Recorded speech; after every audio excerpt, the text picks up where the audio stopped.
Hello everyone, welcome to Tactim. Today in this video I'm gonna show you how to change wallpaper in WhatsApp. Before starting the video, please subscribe to Tactim. So let's get started. For this, you have to open your WhatsApp.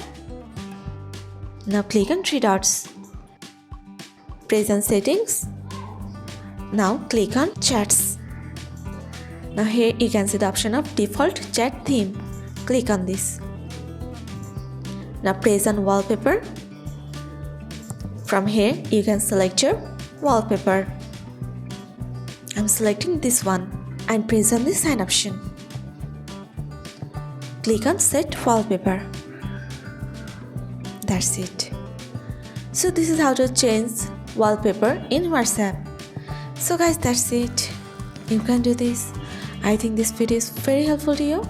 If it was, then give a thumbs up and hit the subscribe button. And thanks for watching.